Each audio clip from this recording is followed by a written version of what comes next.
ចាជំរាបសួរពុកម៉ែបងប្អូនថ្ងៃនេះនឹងខ្ញុំមកបង្ហាញជូនជាមួយនឹងរបៀបចាក់កូនកាបូបដៃដែលមានក្បាច់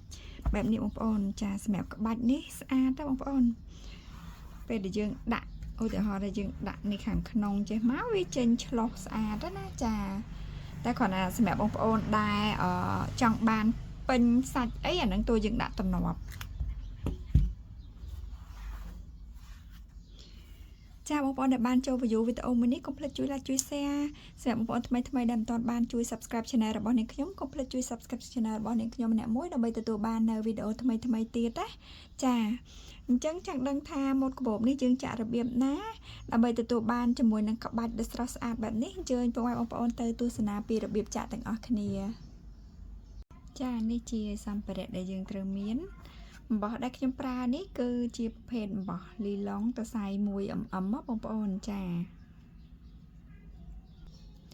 សម្រាប់ម្ជុលគឺយើងអាចប្រើលេខ3ក៏បានឬក៏លេខ4ក៏បានបើសិនជាបងប្អូនចង់ឲ្យយើងចាក់ទៅវាហាប់ល្អគឺយើងអាចយកម្ជុលលេខ3ទៅវារៀងតូចណាតែបើបងប្អូនចង់បានថាងាយស្រួលចាក់លឿនយើងអាចយកលេខ4អញ្ចឹងណាបងប្អូនយកធំបន្តិចអញ្ចឹងទៅចឹងសម្រាប់ការកាន់អំបោះបងប្អូននេះយើងគៀបអំបោះបែបនេះមកហើយចអល់ដៃគឺយើងរុំហើយសម្រាប់ការចាប់អំបោះគឺយើងប្រើមេដៃនិងដៃកដាជាមួយនឹងម្ជុលគឺយើងកាន់របៀបនេះចឹងយើង start ជាមួយការចាក់ឆែនយើងចាប់បែបនេះមកបងប្អូនហើយរុំប៉ុណ្នេះយើងចាប់ទាញមកចឹងឥឡូវយើងគួចនេះបានហើយយើងចាក់ឆែនគឺយើងចាក់បែបនេះ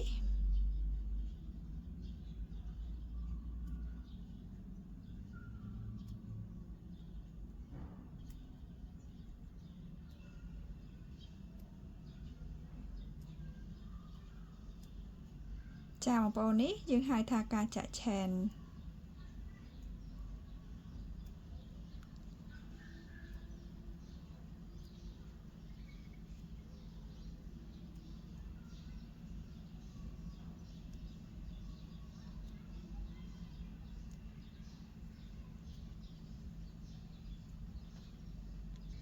ចានេះបងប្អូនគឺខ្ញុំចាក់ចំនួន50ឆែនយើងចាក់តទៅទៀតគឺយើងចាក់ជាមួយការចាក់ double crochet អញ្ចឹងយើងថែម3យើងចាក់ double crochet អញ្ចឹងយើងត្រូវចាក់3ឆែនណាបងប្អូនចាក់3ឆែនស្មើនឹង double crochet 1បន្ទាប់មកយើងចាក់ចូលប្រឡោះនេះគឺខ្ញុំចាក់ចំនួន5 double crochet 5 double crochet ហ្នឹងបើយើងរាប់ទាំងនេះបងប្អូនយើងចាក់ថែមតែ4 double crochet ទេព្រោះ3 chain នេះស្មើនឹង double crochet 1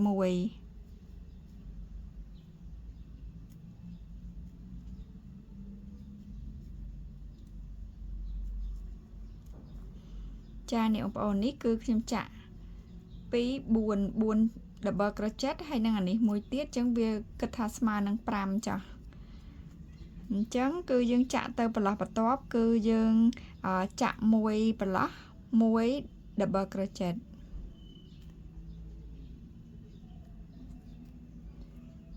អញ្ចឹងគឺយើងធ្វើការចាក់គ្រប់ប្រឡោះមកមួយប្រឡោះ1 double crochet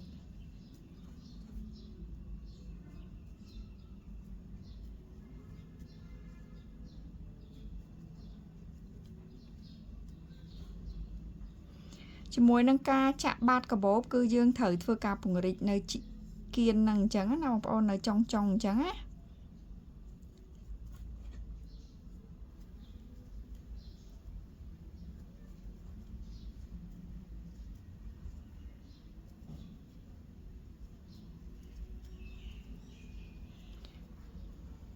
ចាំបងប្អូនធ្វើការចាក់បែបហ្នឹងរហូតមកដល់ចុងនេះមកបងប្អូនណា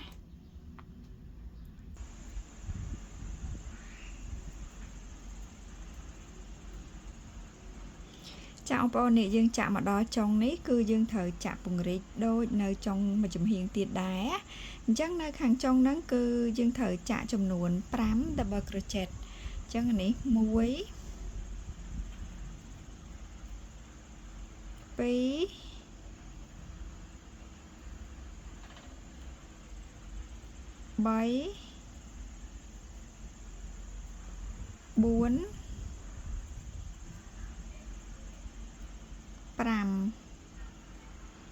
នេះបងប្អូនយើងចាក់5មកហើយបន្ទាប់មកគឺយើងចាក់ដូចខាងនេះអញ្ចឹងកន្ទុយអំបោះនេះគឺយើងទាញមកជាមួយគ្នាចាក់ប្រកបក្នុងហ្នឹងមកបងប្អូន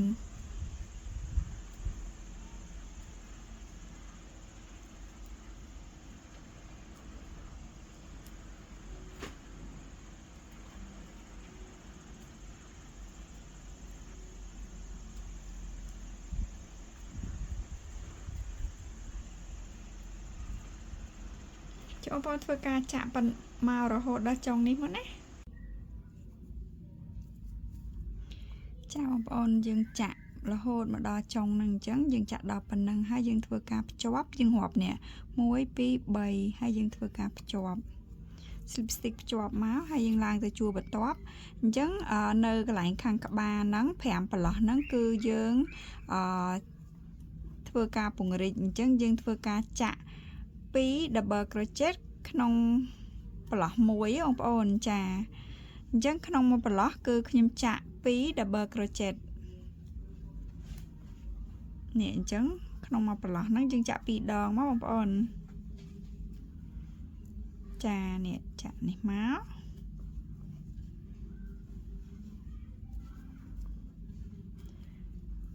ចឹងនៅចំណុចក្បាលនៃចុងនិយាយចេះវិញចុងសងខាងហ្នឹងគឺយើងធ្វើការចាក់ពង្រីកចឹងណាបងប្អូន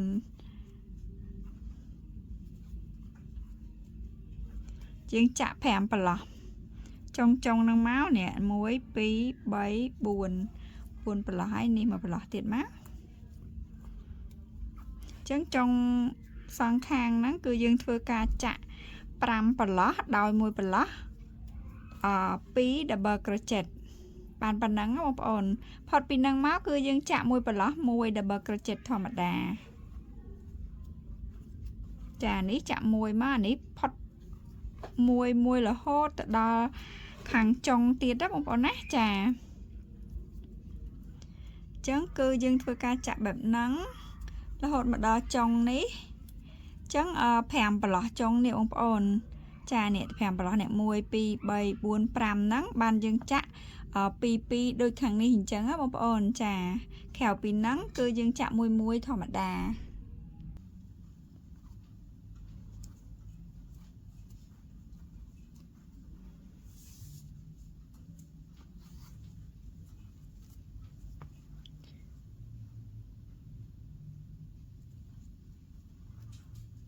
ចាបងប្អូនសម្រាប់បាតកាបូបគឺនេះខ្ញុំយកប៉ុណ្ណឹងណាបងប្អូនចាអញ្ចឹងយើងឡើងទៅជួរបន្ទាប់គឺខ្ញុំថែម chain មួយហើយខ្ញុំចាក់ single crochet 1 2 3 single crochet 3ហើយខ្ញុំចាក់ chain ចំនួន3 1 2 3 chain ចំនួន3អញ្ចឹងយើងត្រូវឡងនេះគឺចំនួន3ដូចគ្នាអញ្ចឹង1 2 3អញ្ចឹងយើងត្រូវមកចាក់កន្លែងនេះ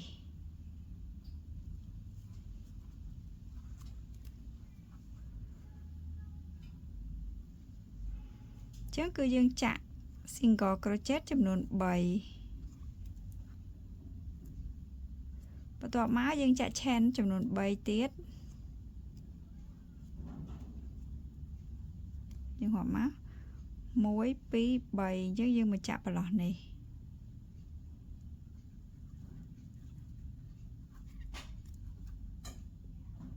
អញ្ចឹងសរុបទៅ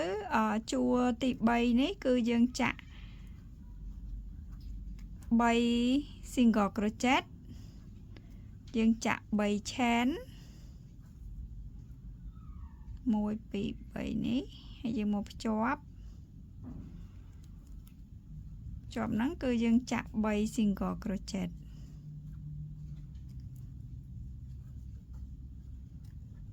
ចាតោះនេះបងប្អូន បើអត់តាន់អីអាចខមមិនសួរនាងខ្ញុំបន្ថែមបានណា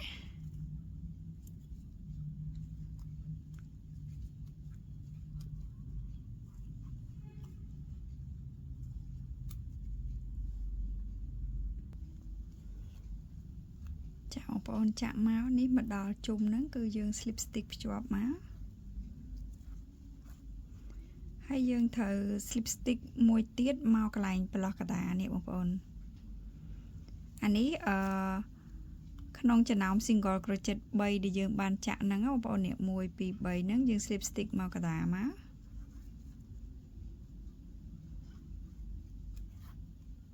ចាបន្ទាប់មកគឺយើងចាក់ double crochet ចូលប្រឡោះនេះចំនួន7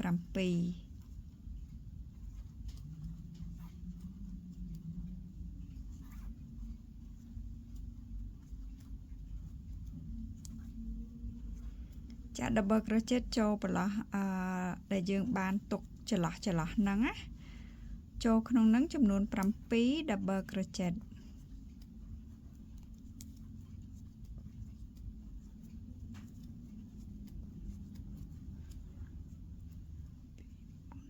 ចានេះគ្រប់7ហើយយើងចាក់ single crochet នៅចូលប្រឡោះកដានេះបងប្អូនកដានេះបន្ទាប់មកគឺយើងចាក់ double crochet ចូល7នៅប្រឡោះនេះទៀត3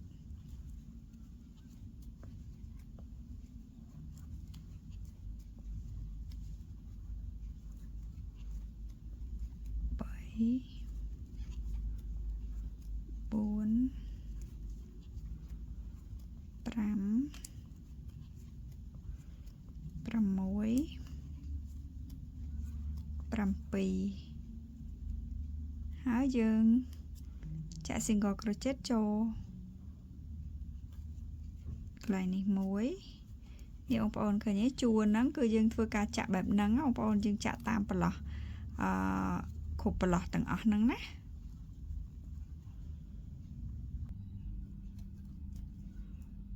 ចាបងប្អូនពេលចាក់មកនេះយើងបញ្ចុកមកដល់នេះហើយបងប្អូននេះចឹងឥឡូវសម្រាប់ជុំនេះគឺយើងបាន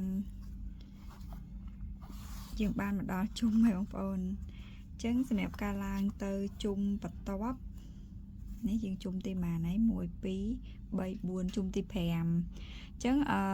ជុំទី5នេះបងប្អូនយើងត្រូវ slip stick មកដល់កន្លែងនេះចឹងបងប្អូន slip stick មក slip stick 2មកអញ្ចឹងយើងត្រូវចាក់ single crochet 3កន្លែងនេះបងប្អូននេះ1 2 3នៅអាចចំណុច3កតានេះណានេះចំណុច3កតាហ្នឹងអញ្ចឹងខ្ញុំចាក់ chain 1ហើយខ្ញុំចាក់ single crochet ចំនួន3អញ្ចឹង1 2 3ចាក់ single crochet ចំនួន3ហើយខ្ញុំចាក់ chain 3 1 2 3ចាក់ chain 3ហើយយើងមកចាក់ single crochet នៅនេះប្រឡោះនេះបងប្អូនមើលអាប្រឡោះ3កតាគេចានេះអញ្ចឹងយើងរាប់ពីនេះមក1 2 3ប្រឡោះទី3នេះ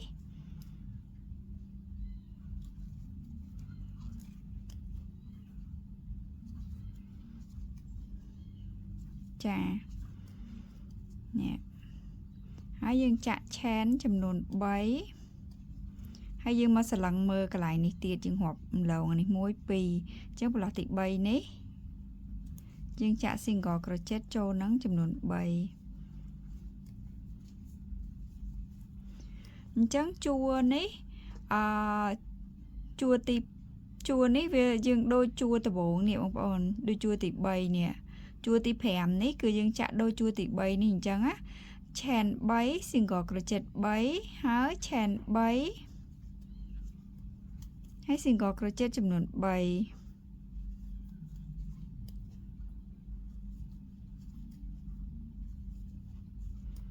ចាបងប្អូនគឺជួរហ្នឹងគឺយើងចាក់បែបហ្នឹងបងប្អូនចា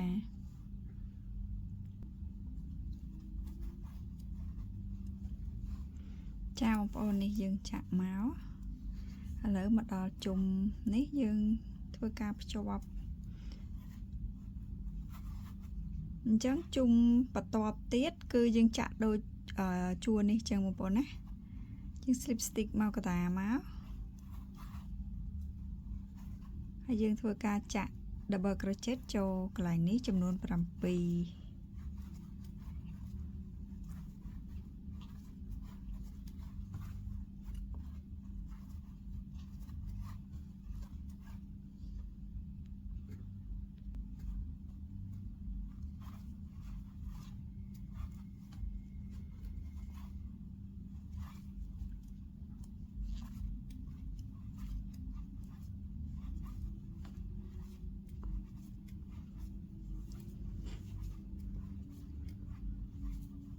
ចាបងប្អូនអញ្ចឹងសម្រាប់ក្បាច់កាបូបរបស់យើងគឺយើងធ្វើការចាក់បែបហ្នឹងបងប្អូនអត់មានអីផ្លាស់ប្ដូរទៀតទេ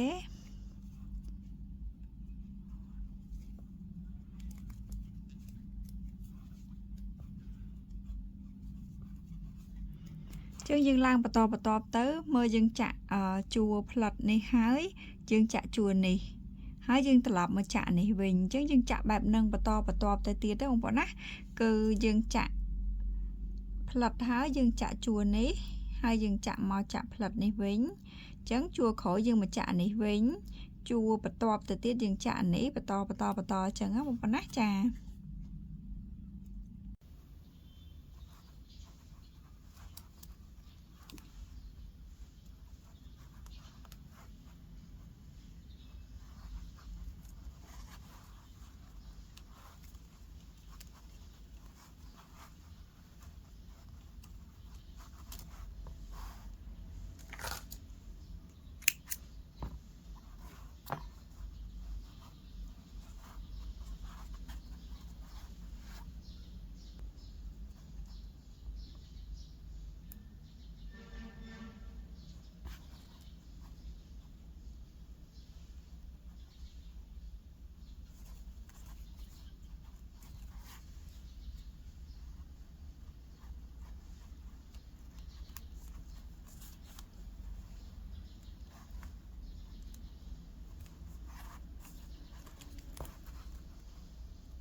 យើងដាក់លាវឆក់ចុងនេះមកបងប្អូន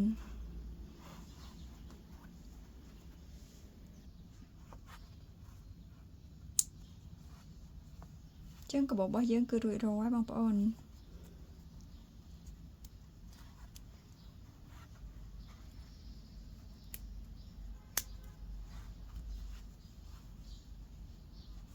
ចាអញ្ចឹងអរគុណច្រើនសម្រាប់បងប្អូនដែលបានចូល view វីដេអូនេះសង្ឃឹមថាវីដេអូនេះមានប្រយោជន៍ដល់បងប្អូនទាំងអស់គ្នាណាអញ្ចឹង